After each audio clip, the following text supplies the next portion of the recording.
로마서 9장 지난주에 살폈던 내용들 여러분, 그리고 8장까지 있었던 내용들을 계속 연결해서 보았을 때 어떻게 잘 깨닫게 되는가요? 로마서가 좀 어려운 책이기 때문에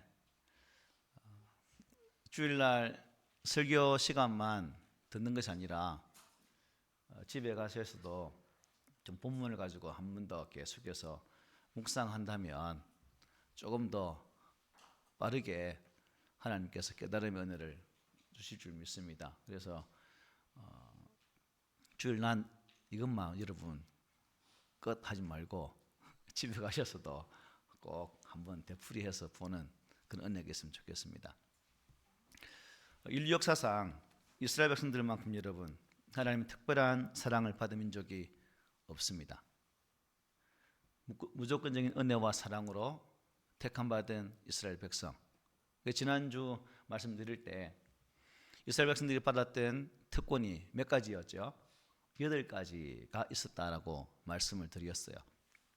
특히 모세는 그러한 하나님의 은혜와 사랑을 이렇게 말씀하고 고백하고 있습니다.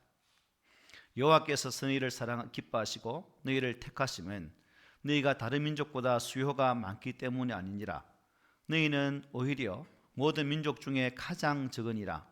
여호와께서 다만 너희를 사랑하심으로 말미암아 또는 너희의 조상들에게 하신 맹세를 지키려 하심으로 말미암아 자기의 권능의 손으로 너희를 인도하여 내시되 너희를 그 종되었던 집에서 애굽 왕 바로의 손에서 속량하셨다라고 분명하게 말씀을 주셨어요. 그들은 본래 하나님의 자녀가 아니었다는 겁니다. 그런데 하나님께서는 그들을 양자로 부르셨다는 사실이죠. 그들 가운데 임재하심으로 하나님의 영광을 나타내셨고 또한 언약을 통해서 하나님 스스로를 그들에게 붙이셨습니다. 그리고 어떻게 사는 것이 바른 삶인지를 가르치기 위해서 이스라엘 백성들에게 율법의 말씀을 주시기도 하셨습니다.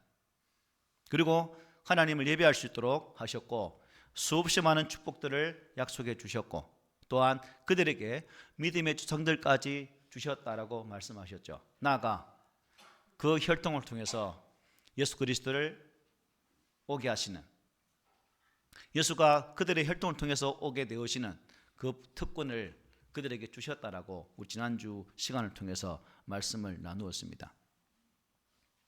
그럼에도 불구하고 그들은 자신 스스로가 이스라엘 민족이 다른 민족들보다 뛰어나다는 그 착각 속에 있었다는 거죠. 전적인 하나님의 은혜와 하나님의 선택하심과 하나님의 부르심과 스스로 나아지셔서 그들 속에 들어가셔서 그들과 함께 하셨던 그 하나님의 은혜를 바라보지 못하고 자신의 선민이 즉 이스라엘 백성들이 뛰어나서 그렇게 했다라고 착각하고 있었습니다. 그 잘못된 특권의식 속에 사로잡혀 있었다는 거죠. 결국 이 잘못된 의식은 예수 그리스도가 땅에 오셨을 때 예수 그리스도를 그들의 구주로 영접하지 아니하고 오히려 예수 그리스도를 거절하고 거부하고 핍박하면서 십자가에 죽이기까지 했다는 사실입니다. 결국 이것은 그들은 그 무엇과도 비교할 수 없는 특권을 받았음에도 불구하고 하나님의 첫 사랑에 대한 실패작으로 남게 되는 것이죠. 그리고 그 사실은 비록 이방인의 사도로 부름받았지만 자기 민족을 지극히 사랑하시는 그 하나님의 사랑으로 변화되어진 민족주의자 사도 바울, 어떻게 말하죠? 그것이 자신의 큰 근심이고 큰 고통이라고 고백까지 한 바가 있습니다. 자신이 전하는 복음을 듣고 떠오르는 이방인의 수가 많으면 많을수록 왜 나의 민족 이스라엘 백성들은 하나님의 선민임에도 불구하고 이 구원의 메시지 앞에 굴복하지 아니하고 오히려 핍박하면서 하나님 앞에 나가고 있을까라는 그 근심이 바울의 마음을 심히 아프게 했다는 것입니다. 그래서 바울은 이스라엘이 구원을 받을 수 있다면 세상 그 무엇으로도 끊을 수 없는 하나님의 사랑에서 바울 자신이 끊어질지라도 희생을 기꺼이 감당하면서까지도 나의 민족이 하나님의 구원을 받기를 간절히 원한다라고 고백했습니다. 그러나 하나님이신 예수 그리스도를 제외한 그 누구도 여러분 다른 사람의 구원을 위해서 죽어줄 수가 있을까요? 없습니다. 아무리 사랑한 사람이라 할지라도 구원만큼은 절대로 대신 받을 수가 없는 거죠. 제 모친과 통화할 때 치매 때문에 교회 가는 걸 잊어버렸기 때문에 교회에 가야지 하면 저는 말씀드린 것처럼 나는 목사 엄마이기 때문에 목사만 믿고 있으면 천국 간다라고 쓸데없는 소리를 해야 됩니다. 그래서 엄마 구원은 아들이 목사이기 때문에 받는 것이 아니라 당신 스스로가 예수를 믿고 하나님 앞에 참된 예배자로 서야 하나님이 참 구원 은혜를 주시는 거니까 쓸데없는 소리 하지 말라고 오늘 아침에도 이 잔소리를 하고 이 강단에 섰습니다. 왜 돌았으면 잊어버릴까요?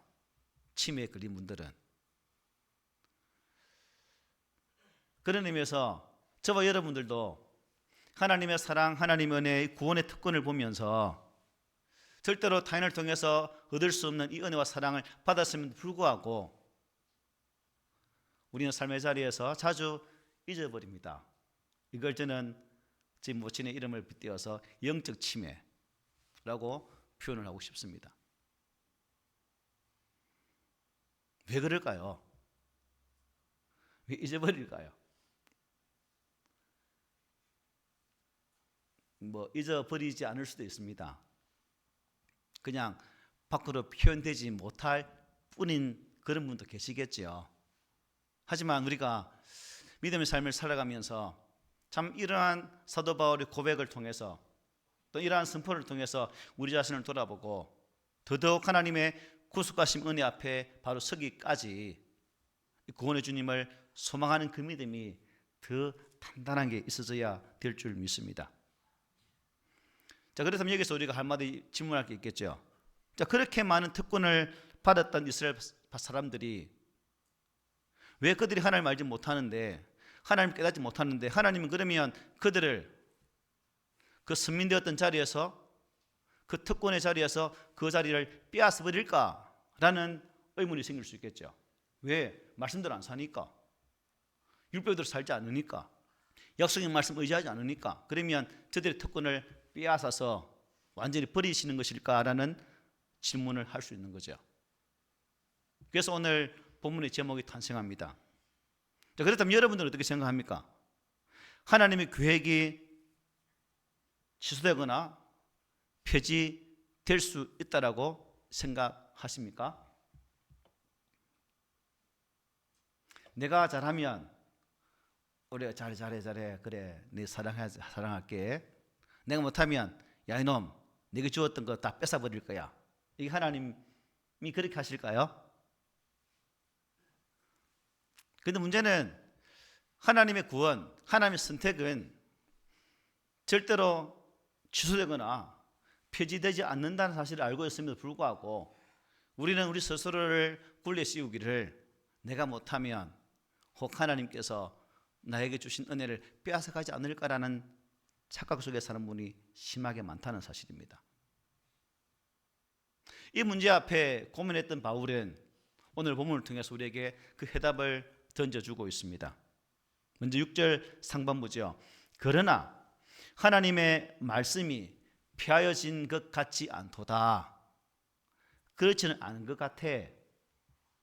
하나님이 취소하거나 폐지하지는 않은 것 같아 라고 말씀하고 있는 거죠.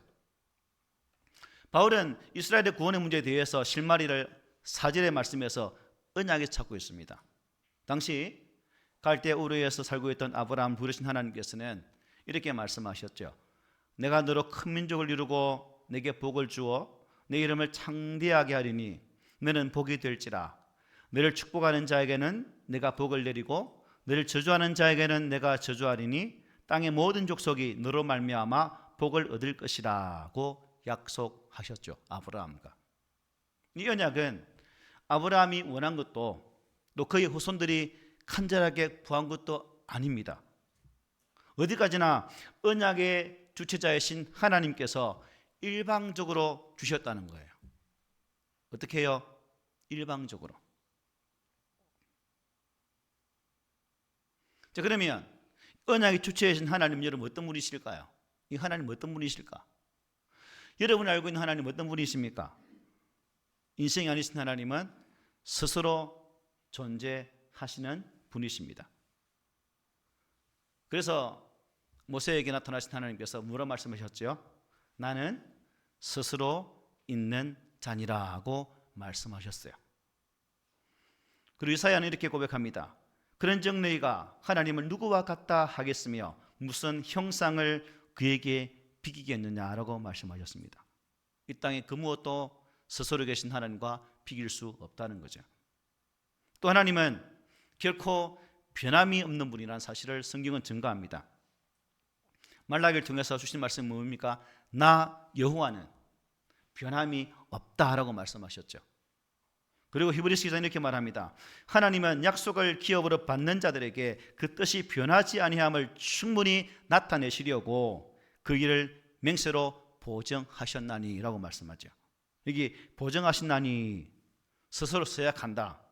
스스로 당신이 담보가 되어준다는 의미입니다. 하나님이 담보가 되어준다는 거죠. 그래서 맹세나 뭐 이런 게 필요 없다는 거죠. 하나님 스스로가 그 일을 알려주셨기 때문에.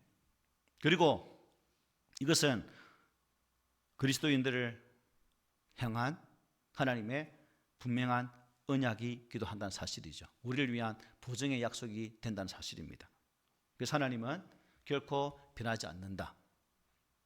또 하나님은 시 공간의 제약을 받으시는 분이 아니라 어때요? 자유로운 분이세요. 자유로운 분. 우리 인간은 문이 막히면 못 나가잖아요. 근데 하나님은 이러한 공간을 초월하시는 분임을 성경은 증거합니다. 그래서 예레미야는 이렇게 고백합니다. 사람이 내게 보이지 아니하려고 누가 자신을 은밀한 곳에 숨길 수 있겠느냐?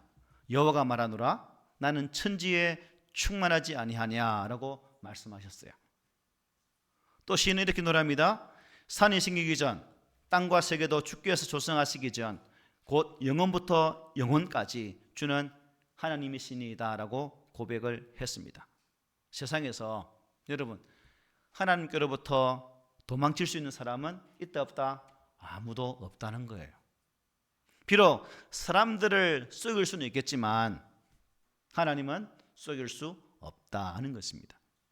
세상 모든 것을 창조하신 하나님께서는 인간의 모든 행위를 하나도 빠짐없이 다 알고 계시다는 거예요.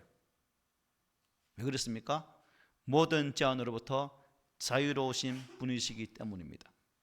하나님 이렇게 절대 십자준하시고 불변하시고 무한하시고 유일한 영이심을 성경은 우리에게 밝히 증거합니다.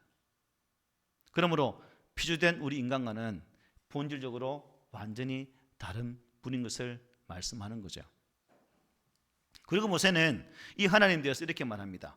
하나님은 사람이 아니시니 거짓말을 하지 않으시고 인생이 아니시니 후회가 없으시도다. 어찌 그 말씀하신 바를 행하지 않으시며 하신 말씀을 실행하지 않으시랴라고 말씀했습니다.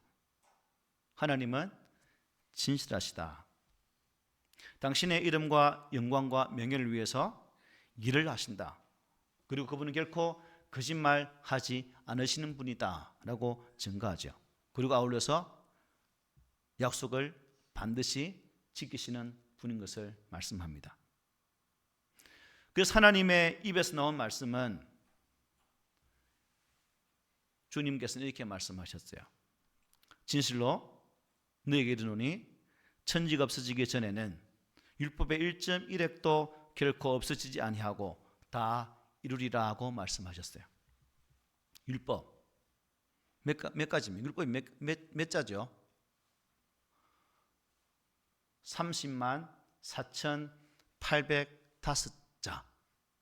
그래서 서기관들이 이 글자를 쓰다가 잘못 쓰면 어떻게 생각합니까? 양피지를 잘라서 붙이기도 하나님 이름이 틀리면 처음부터 다시 씁니다.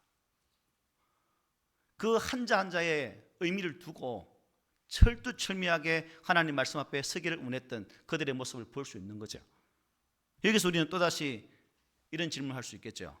하나님의 말씀이, 즉 하나님의 계획이 폐지되지 않았다면, 취소될 수 없다면 왜 이스라엘은 예수 그리스도를 영접하지 못한 것일까? 왜 이스라엘 백성들은 하나님을, 예수 그리스도를 구주로 믿지 못한 것일까? 라는 질문을 하게 되겠죠. 여러분, 이스라엘이 예수를 거절한 것은 어떻게 설명할 수 있겠습니까? 라는 질문입니다. 여러분, 이스라엘 백성들은 왜 예수 그리스도를 구주로 영접하지 못한 것일까요? 그것에 대해서 바울은 오늘 본문 6절 하반부로부터 9절까지 이렇게 증거하죠. 이스라엘에게서 난 그들이 다 이스라엘이 아니요 또한 아브라함의 씨가 다 그의 자녀가 아니라 오직 이삭으로부터 난 자라야 내 씨라 불리리라 하셨으니 곧 육신의 자녀가 하나님의 자녀가 아니요 오직 약속의 자녀로 자녀가 씨로 여기심을 받느니라. 약속의 말씀은 이것이니 명년 이때에 내가 이르리니 사라에게 아들이 있으리라 하심이라 하고 말씀합니다. 당시 유대인들 사이에는 육적인 이스라엘이 참된 이스라엘이요 아브라함의 후손이 바로 하나님의 백성이다라는 사실을 믿고 있었습니다. 이런 의식이 강력하게 뿌리를 받고 있었죠. 그런데 바울은 우리 지난 2장에서 뭐라 말씀했습니까? 바울이 2장 28절 29절이죠. 무릇 표면적 유대인이 유대인이 아니요 표면적 육신의 할례가 할례가 아니니라. 오직 이면적 유대인이 유대인이며 할례는 마음이 할지니 영에 있고 율법 조문에 있지 아니한 것이라. 그 칭찬이 사람에게서가 아니요 다만 하나님에게서다라고 말씀하셨어요. 겉으로만 할례를 받는 껍데기만 유대인이 아니 진짜 유대인이 아니라는 겁니다. 마음의 할례를 받은 인면적 정말 마음속 깊이 우러나는 것으로 할례받은 그 사람이 참된 이스라엘이다라고 말씀하고 있는 거예요. 예대장 밑에서 이루어진 육신의 할례는 어디까지나 새 언약에 대해서 뭐예요? 그림자의 표상에 불과한 겁니다. 그래서 하나님께서는 너희는 마음에 뭘 하라? 할례를 행하라고 말씀하셨어요. 그리고 여러분이 이렇게 말합니다. 유다인과 예루살렘 주민들아 너희는 스스로 할례를 행하여 너희 마음 가죽을 베고 나 여호와께 속하라. 우리의 육신의 표피를 잘라내는 것이 아니라 내 마음에 그것을 잘라내어서 참 할례를 받으라 라고 말씀하는 거죠. 회개를 통해서 마음의 가죽을 잘라내고 여호와 하나님께 속하기로 결정하라는 것입니다. 오늘 우리가 예수 믿는 자로서 하나님의 자녀로서 이 자리에서 나를 구원하신 하나님을 찬양하며 예배드리고 있습니다. 성경이 말씀하시는 것처럼 과연 나는 그렇다면 마음이 할례, 즉 내 속에 있는 저희의 껍질들을 잘라내고 진실로 예수 그리스도를 나의 구주로 믿고 있으며 그 하나님을 경배하는 백성으로서 이 자리에 앉아서 예배를 드리고 있는가라는 질문을 한 번쯤 해볼 필요가 있겠죠. 지난주에 말씀드린 것처럼 내가 가지고 있는 이 구원, 나는 흔들리지 않는 그러한 믿음의 확신 가운데 신앙생활을 하고 있는가라는 질문 또한 우리에게 필요하다 생각됩니다. 자주 넘어지고 자주 쓰러지는 나의 모습들, 하나님 은혜 앞에 있으면서도 불구하고 그 은혜를 깨닫지 못하고 그 은혜가 없느냐, 그 하나님의 사랑이 내 속에서 다 빠져나간 것처럼 살아가고 있는 나의 모습은 아닐까? 한 번쯤 우리가 돌아보면서 혹 그렇다면 다시금 성령 은혜를 구하고 그 성령님의 힘에 의지해서 내 마음의 표피를 잘라버리고 회개하고 진실로 나의 주 하나님을 온전히 신뢰할 수 있는 그러한 믿음을 가지시기를 소망합니다. 그런데 신명기 30장에 보면 이런 말씀을 해요. 내 하나님 여호와께서 너를 내 조상들이 차지한 땅으로 돌아오게 하사 네게 다시 그것을 차지하게 하실 것이며 여호와께서 또 네게 선을 행하사 너를 내 조상들보다 더 번성하게 하실 것이며 내 하나님 여호와께서 내 마음과 내 자손의 마음에 할례를 베푸사 너로 마음을 다하여 다음에 뜻을 다하며 내 하나님 여호와를 사랑하게 하사 너로 생명을 얻게 하실 것이며 라고 말씀합니다. 하나님께서 회개하는 자의 마음에 성령을 통해서 영적인 할례를 행하시고 마음과 뜻을 다해 하나님을 사랑할 수 있게 하시겠다는 것입니다. 그리고 그 사랑하는 자에게 뭘 주신다는 거예요? 생명을 얻게 하시겠다. 하나님을 사랑하는 자에게 마음과 뜻과 힘을 다해 하나님을 사랑하는 자에게 이 생명을 주시겠다는 겁니다. 구약시대의 경건한 히브리인들은 하나님과 그 관계를 맺는 것이 참 생명의 본질로 여겼습니다. 히브리인들은. 그래서 다윗은 이렇게 노래하죠. 여호와는 나의 빛이요 나의 구원이시니 내가 누구를 두려워하리요. 여호와는 내 생명의 능력이시니 내가 누구를 무서워하리요 라고 찬양할 수 있었습니다. 여호와 하나님을 자신의 생명의 피난처로 삼았던 다윗은 원수들의 강력한 공격 앞에서도 전혀 두려워하지 않았을 뿐 아니라 마음의 평정심을 유지할 수가 있었다는 거예요. 하나님이 나의 피난처가 되시고 하나님이 나의 요새가 되시고 산성이 되시고 방패 되심을 믿었기 때문에 이런 찬양이 가능했다는 거예요. 또 예수님께서는 뭐라 말씀하셨습니까? 당신을 영접할 때에 하나님의 자녀가 되는 권세를 주신다라고, 하나님의 자녀의 은혜를 주신다라고 분명히 요한복음 통해서 말씀하셨습니다. 때문에 여기서 말하는 생명이란 여러분 단순히 우리 육체적인 목숨이 붙어있는 이 생명이 아니라 뭐예요? 영적인 생명인 것을 깨닫게 되는 거죠. 그게 영생입니다. 예수 믿는 자에게 주시는 하나님의 영원한 생명, 예수 그리스도를 구주로 믿는 자에게 주시는 하나님의 은혜가 바로 이 영생의 선물이라는 거죠. 하나님께서는 참되게 행되게 하는 자들에게 당신의 영을 통해서 마음의 할례를 베풀어 주실 뿐만 아니라 하나님 안에 가득한 그 생명을 풍성하게 누릴 수 있도록 우리를 도우신다는 겁니다. 내가 온 것은 양으로 생명을 얻게 하고 더 풍성히 하게 하려 함이라. 요한복음 10장 10절이죠. 예수님은 단순히 십자가의 죽음을 통해 그것으로 우리에게 이렇게 하라고 주신 것이 아니라 우리 안에 그 풍성함을 주기 위한 거룩한 사역을 감당하신 거예요. 그래서 바울은 빌립보 3장 3절에서 이렇게 말하죠. 우리 함께 읽어볼까요? 시작. 하나님의 성령으로 봉사하며 그리스도 예수로 자랑하고 육체를 순리하지 아니하는 우리가 곧 할례파라. 아멘. 예수를 자랑하고 육체를 순리하지 아니하는 그런 우리가 곧 할례파라고 말씀했어요. 그렇습니다. 하나님께서 성령을 통해 역사해 주실 때 심령 깊은 곳에서 우러나오는 참된 회개가 가능한 거죠. 그래서 또 그런 참된 회개가 있을 때 마음의 할례를 시행할 수가 있는 것입니다. 참되고 거룩한 유대인, 그러니까 하나님의 백성으로 거듭날 수 있는 그 은혜가 마음의 진정한 회개가 동반될 때 가능하다는 것입니다.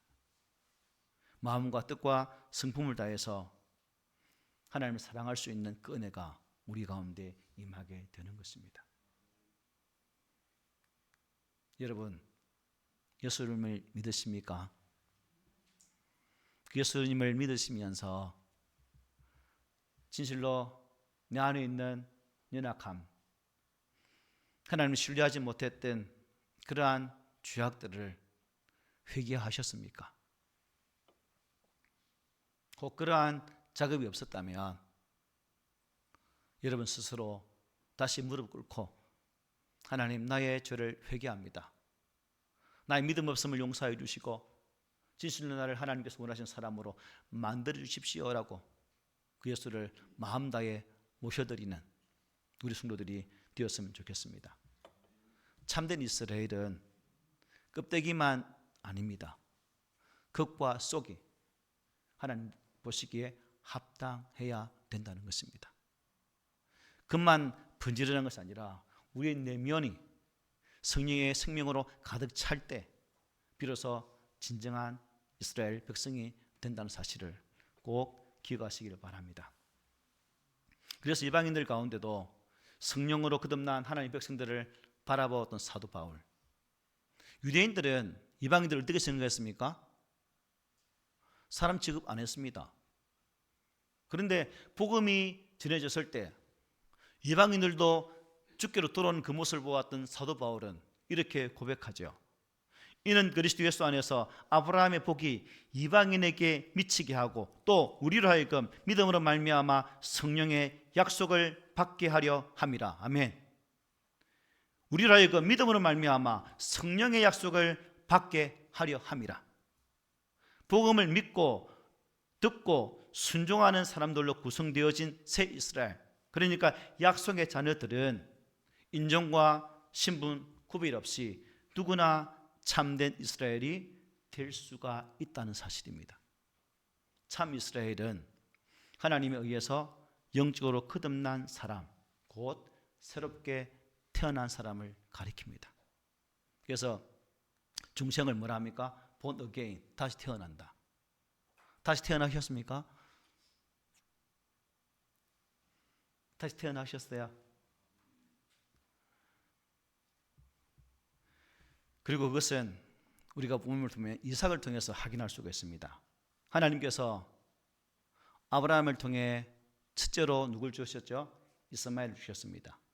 그리고 둘째가 누구요? 이삭이죠. 그리고 뒤로 주르륵 6명이 더 납니다. 그래서 아브라함을 통해서 8명의 자녀가 태어나요. 다른 첩으로 또 이어지잖아요. 그런데 장남 이스마엘도 아니고 하나님께서 약속한 씨가 누구예요? 이삭입니다. 이삭만 약속의 자손이었고 하나님께 약속하신 대로 주신 아들이었고 하나님 의해서 태어난 아들이라는 겁니다. 그러므로 다른 여타 7명은 약속의 하나님의 은혜 안에 들어갈 수가 없는 거죠. 이게 중요한 겁니다. 참된 이스라엘은 하나님에 의해 태어난 사람들입니다. 하나님의 약속의 말씀을 따라 예수 그리스도를 믿고 성령 안에서 거듭난 사람들이 참된 이스라엘 백성들입니다. 때문에 하나님의 약속의 말씀을 거부하는 이스라엘은 명목상 이스라엘 문입니다. 하나님을 떠난 세속화 되어진 이스라엘 그 백성들은 진정한 백성에 포함되지 못한다는 것이죠. 그 얘기에서 우리가 또 문제가 발생하죠. 그러면 이스라엘 백성들은 여전히 자신들은 어떻게 믿고 있습니까? 하나님의 백성을 주장하고 있잖아요. 지금 이스라엘 땅 이스라엘 백성들은 그들은 모두 언약의 후손인 이삭의 후손들입니다. 그죠? 그러나 그들은 이삭의 후손임에도 불구하고 참된 이스라엘이 될 수가 없어요. 왜일까요? 하나님의 말씀을 거부했기 때문에, 즉 약속의 말씀을 그들은 차버렸기 때문에. 창세기 3장 15절 이렇게 말씀하죠. 내가 너로 여자와 원수가 되게 하고 내 후손도 여자의 후손과 원수가 되게 하리니 여자의 후손은 내 머리를 상하게 할 것이요 너는 그의 발꿈치를 상하게 할 것이니라 하고 말씀했습니다. 이 하나님의 약속의 말씀을 그들은 의지하지를 않았어요. 약속의 후손, 곧 여자의 후손 누굽니까? 예수 그리스도 아닙니까? 그들은 이 예수를 거절했다는 겁니다. 십자가에 못 박아 죽여버렸습니다. 그리고 그들이 하나님께서 약속하셨던 예수 그리스도를 거절하고 심지어 십자가에 못 박아 죽이기까지 한 이유는 그들이 참 이스라엘도 참 하나님의 백성도 아니란 사실을 여실히 증명해주고 있는 그러한 부분이기도 하죠. 여러분, 이스라엘 백성들이 비록 이스라엘 땅에 살지만 그들은 참된 이스라엘이 될 수가 없다는 사실. 하나님께서 약속을 통해 주시고 이삭의 후손을 통해 주셨던 그 사랑의 은혜를 아는 자만이 참된 하나님의 백성이 될 수 있다는 사실입니다. 그래서 하나님께서 이 약속을 통해 주신 이삭 후손들 가운데 하나님은 누구만 사랑했다고요? 여전히 말씀 보십시오. 에서는 사랑하지 않고 야곱만 사랑했다고 말합니다. 그뿐 아니라 또한 리브가가 우리 조상 이삭 한 사람으로 말미암아 임신하였는데 그 자식들이 아직 나지도 아니하고 무슨 선이나 악을 행하지 아니한 때에 택하심을 따라 되는 하나님의 뜻이 행위로 말미암지 않고 오직 부르시는 이로 말미암아 서게 하리 하사 리브가에게서 이르시되 큰 자가 어린 자를 섬기리라 하셨나니 기록된 바 내가 야곱은 사랑하고 에서는 미워하였다 하심과 같으니라고 말씀합니다.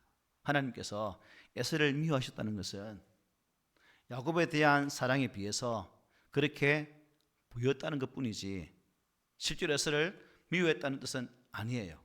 성경을 보십시오. 하나님이 에서를 미워하시는가요? 복을 주셔요. 복을 주셔요.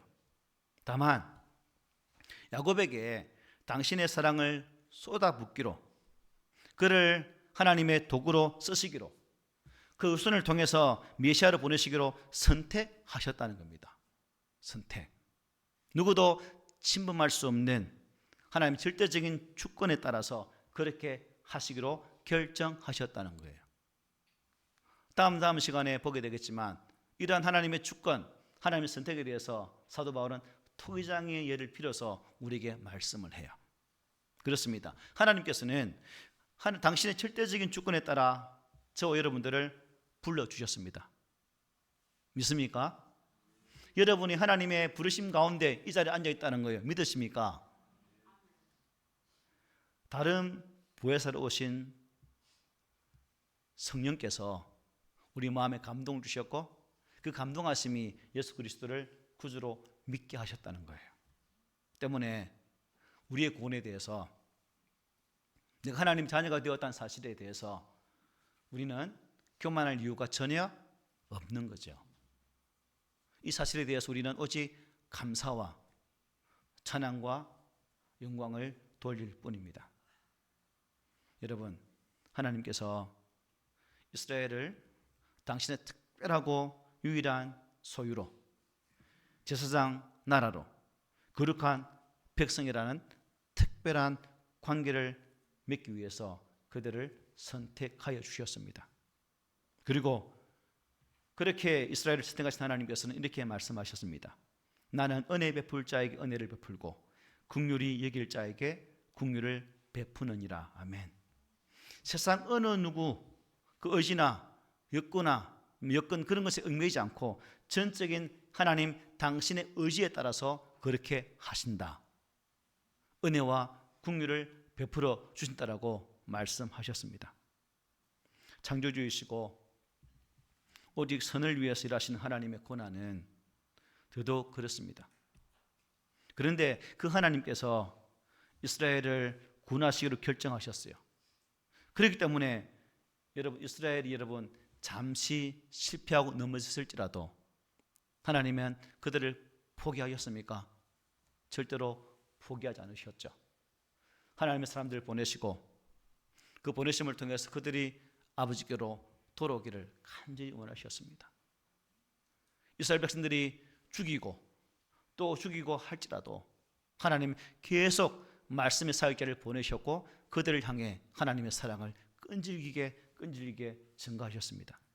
그러므로 그들을 향한 하나님의 선택은 결코 폐지되거나 취소가 되지 않는다는 것입니다. 그러므로 이스라엘 백성을 향한 하나님의 사랑이 이럴진데 오늘 이 시대에 예수 그리스도 안에서 구원받은 우리 또한 우리가 실수하고 넘어지고 쓰러질 때 하나님은 나를 아니라고 치시는 분이 아니라 예수 안에서 구원하신 그 사랑으로 여전히 우리를 향한 구원 또한 취소되거나 폐지되지 않는다는 사실을 믿으시기를 바랍니다. 여러분, 신앙의 삶이 힘들죠. 쉽지가 않습니다. 지난 수요일 날 첫 질문이 무엇이었냐면 예수 믿으면서 가장 힘든 게 무엇입니까? 라는 질문을 드렸어요. 답이 뭐였죠? 말씀대로 사는 것이 가장 힘들다. 이건 부인할 수 없는 우리 예수 믿는 사람들의 고백인 것 같아요. 하지만 여러분, 그럴지라도 나를 향한 하나님의 선택은, 내게 주신 영생의 선물 주신 그 하나님은 나를 포기하거나 나를 버리지 않는다는 사실을 꼭 기억하십시오. 시인은 이렇게 노래합니다. 여호와의 영광을 우리에게 돌리지 마옵소서. 우리에게 돌리지 마옵소서. 오직 주는 인자하시고 진실하심으로 주의 이름에만 영광을 돌리소서라고 고백했습니다. 그러므로 우리 성도들도 나에게 주신 이 은혜를 기억하면서 날 용서하시고 사랑하시고 구원하사 하나님의 거룩한 백성 되게 하신 이 사랑 앞에 감사하며 찬양하는, 그리고 오직 한 분께만 영광 돌릴 수 있는 믿음의 아름다운 삶을 살아가는 복 있는 자가 되시기를 오늘 말씀으로 권면을 드립니다. 아멘.